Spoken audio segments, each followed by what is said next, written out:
Salut à toi, c'est Greg, j'espère que tu as la forme. Bienvenue dans cette nouvelle vidéo. Aujourd'hui, on va parler d'immobilier rural. Est-ce que c'est une bonne ou une mauvaise idée? Alors, si ce n'est pas encore fait, abonne-toi, clique sur la petite cloche, clique sur le petit pouce bleu en dessous de cette vidéo. Qui est plus bleu, je crois d'ailleurs. Il me semble qu'il est plutôt gris maintenant sur YouTube. Bref, peu importe. L'immobilier rural, bonne ou mauvaise idée? Alors, je vais répondre à cette question aujourd'hui. Donc, l'immobilier rural, comme tu sais, ça fait peur un peu à beaucoup de gens parce que tout le monde se dit l'immobilier rural, waouh, il n'y a personne là-bas, je veux jamais trop de locataires, il n'y a que des profils CAF, c'est que des gens, voilà, c'est des agriculteurs, c'est des fermiers, et donc du coup, l'immobilier rural, tout le monde pense que personne ne vit à la campagne. En fait, tout le monde pense que l'immobilier rural, c'est pas possible, qu'on peut pas trop de locataires, c'est mort. Tout le monde pense que vaut mieux, c'est plus safe, c'est plus sécure d'investir dans les grandes métropoles, dans des grosses villes, avec la stratégie par exemple typiquement des étudiants, une stratégie qui commence petit à petit à me sortir par les yeux, tu vois, parce que j'en ai vraiment marre d'entendre les étudiants. Et tout le monde pense qu'à la campagne, il n'y a rien du tout. Donc c'est une stratégie évidemment qui sort des sentiers battus, c'est une stratégie qui sort évidemment du cadre du bon père de famille, entre guillemets, qui est un peu plus risqué. Mais là où c'est dommage, c'est qu'il y a des habitants partout, il y a des locataires partout. Je veux dire, à la campagne, dans des villes de 3000 habitants, c'est qu'il y a bien 3000 habitants. Donc toi, tu rénoves un logement, tu vas bien trouver un locataire sur 3000 habitants. Ou alors, je sais pas, tu vois. Et là où il faut prendre le problème dans l'autre sens, c'est que toi, tu es entrepreneur, donc du coup, tu prends un peu de risque. Et en fait, l'idée, c'est de savoir déjà dans le patelin où tu veux investir s'il y a un potentiel locatif. Parce que, je te le rappelle, quand on entreprend, on répond à un marché. Donc, s'il n'y a pas de locataire en face, du coup, on n'est pas payé, on ne rembourse pas la banque, et ainsi de suite. Et donc, qu'est-ce que tu dois faire en premier avant même de commencer à ouvrir le bon coin? Déjà, c'est savoir si ton secteur est porteur ou pas. Donc là, je t'invite chaudement à faire ce qu'on appelle une annonce fictive sur le bon coin. Donc, vérifier si sur ton secteur, par rapport à la surface que tu veux rénover, par rapport à la typologie de rénovation que tu vas faire et par rapport au prix, est-ce que c'est cohérent? Est-ce qu'il y a des locataires en face? Et après, tu vas vite te rendre compte, en posant quelques questions via la messagerie Le Bon Coin, qu'est-ce que vous faites dans la vie? Quelle est votre situation? Est-ce que vous êtes plusieurs en couple? Vous avez des enfants, pas d'enfants? Fumeurs, non fumeurs? Animaux, pas animaux? Type de contrat, ainsi de suite. Et donc, l'immobilier rural, c'est dommage parce qu'il y a de super bonnes affaires à faire. Évidemment que la rentabilité est vraiment plus intéressante sur les grandes métropoles. Moi, perso, j'en ai dans des villes qui font 10 000 habitants. Alors, tu vas me dire, 10 000 habitants, Greg, c'est pas ultra rural. Mais ça se passe hyper bien. J'ai fait une super réno. Je choisis bien mes locataires et ça se passe hyper bien. J'ai pas de problème. Tous les mois, j'encaisse mes loyers. Et ça se passe hyper bien. Donc, effectivement, l'immobilier rural, ça peut faire un petit peu peur.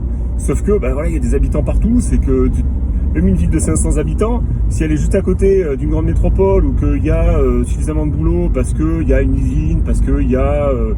tu vois. Donc ça pose pas de problème, ça pose pas de problème plus que ça. Le seul gros danger en parlant d'usine, pour moi, qui est vraiment important, que tu dois vraiment faire attention, c'est si le secteur est dépendant d'une grosse boîte avec, par exemple, une grosse usine, je sais pas moi... une grosse industrie particulière où il y a un gros site de production sur ce secteur-là qui emploie beaucoup de personnes. Je mets des warnings parce que si jamais ce site-là ferme, qu'est-ce qui se passe, quoi? Donc les gens, il y en a certains qui vont se retourner, mais il y en a une partie qui va être au chômage. Et si tes locataires font partie du lot, dommage pour toi. Mais en gros, si tu vas dans un secteur rural, qu'il n'y a pas de grosses usines particulières ou que c'est assez diversifié, tu vois, que tu fais une annonce fictive et que tu te rends compte qu'il y a de la demande, que les gens sont en demande de logement, forcément, il faut y aller.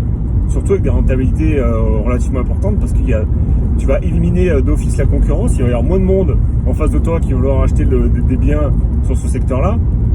Et on en revient aux fondamentaux. Les fondamentaux en immobilier locatif pour que ça fonctionne, je te les rappelle, c'est faire des logements de qualité, c'est-à-dire faire une belle rénovation, respecter tes locataires, moi quand je fais des rénovations, je le fais comme si c'était pour moi, comme si j'allais habiter dans le logement. De deux, afficher un prix correct, c'est-à-dire aller regarder ce que font les bailleurs dans ton secteur et voir un petit peu les types de rénovation, Est-ce que c'est en bon état? Est-ce que c'est en mauvais état? En général, tu vas voir que dans le milieu rural, en général, c'est plutôt globalement assez peu qualitatif, voire carrément dégueulasse, quoi. Donc, c'est pas très difficile de se démarquer avec la concurrence parce que tu vas faire une rénovation un peu meilleure, d'un peu meilleure qualité. Et ensuite, voilà, tu respectes tes locataires, tu fais une réno de qualité. Et ça va très très bien se passer pour toi, tu vas choisir des bons locataires. En plus, comme tu vas rénover un bien et que tu vas le remettre un peu sur le haut du marché, donc une réno de qualité, donc tu vas pouvoir choisir les meilleurs locataires du secteur. Donc ça c'est topissime. Je veux dire, il y a aucun inconvénient à acheter de l'immobilier rural, mais absolument aucun. Comme je te l'ai dit, tant que tu respectes tes locataires, tant que tu fais une étude de marché, que tu mets des annonces fictives et que tu essaies de voir effectivement si elle a la demande locative ou pas, ça pose pas de problème. Ça pose vraiment absolument aucun problème. Je t'encourage même à y aller parce que tu vas faire de super affaires. Alors oui, ta famille, tes amis, tes proches vont dire « Oula, t'as investi dans tes bleds, oh là là, c'est un bled paumé, il n'y a pas de locataire. » Donc, un conseil, préserve-toi, détache-toi de toutes ces ondes négatives, de toutes ces idées reçues, de toutes ces croyances limitantes qu'on va dégager autour de toi.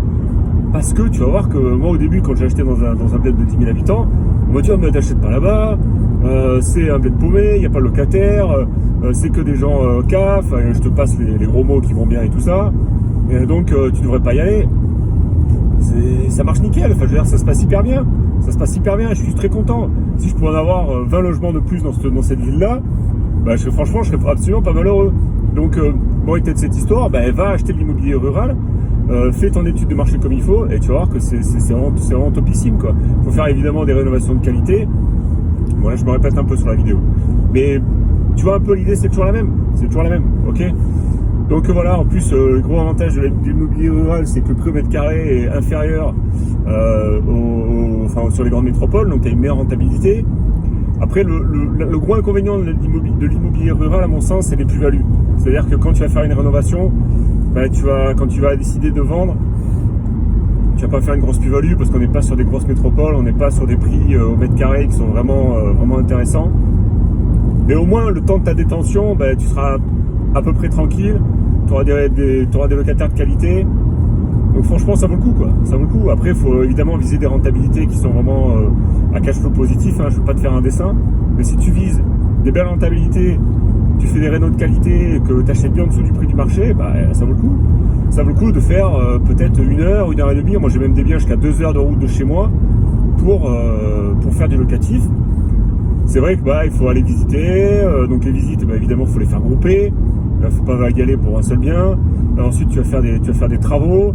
Faut y aller pour les travaux. Donc évidemment, ça prend un peu de temps, ça demande un petit peu d'effort.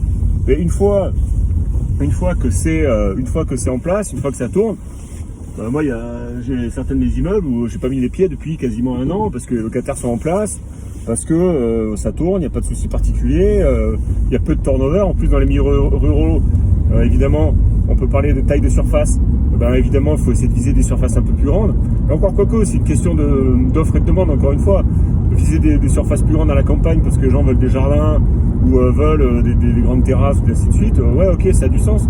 Mais après, si tu te rends compte que tu as un studio à rénover ou que tu as un plateau que tu peux diviser et que du coup, quand tu mets ton annonce, tu as de la demande, il n'y a aucune raison de ne pas y aller. Il n'y a absolument aucune raison de ne pas y aller.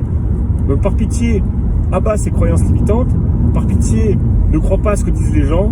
Vérifie par toi-même, fais les choses par toi-même, mets des annonces fictives et tu vas voir qu'en fait finalement ça marche très très bien, ça marche hyper bien.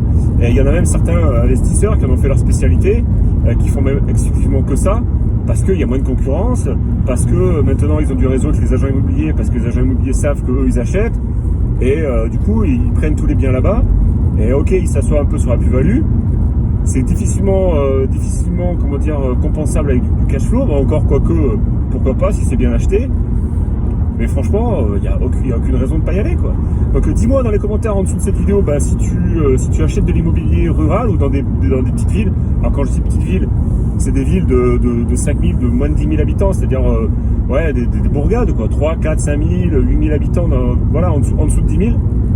Et dis-moi dans les commentaires si toi aussi tu achètes ce genre de bien, pourquoi tu achètes, et puis essayer de motiver un peu les autres gens qui vont dire oula, ça marche pas, ça fonctionne pas, c'est pas possible, il n'y a pas de locataire, personne n'habite. Ça marche pas comme ça. Il y a des habitants, il y a des gens qui bossent, Il y a des gens qui sont actifs, il y a des gens qui ont leur famille sur place, donc ils veulent pas bouger de patelin. Aucune raison de pas y aller. Absolument aucune raison de pas y aller. Donc voilà, c'est fini pour cette vidéo aujourd'hui. Mets-moi un énorme pouce si ça t'a plu. Abonne-toi. Je te dis à très vite pour une prochaine vidéo. Bon cash flow. Salut, ciao, ciao.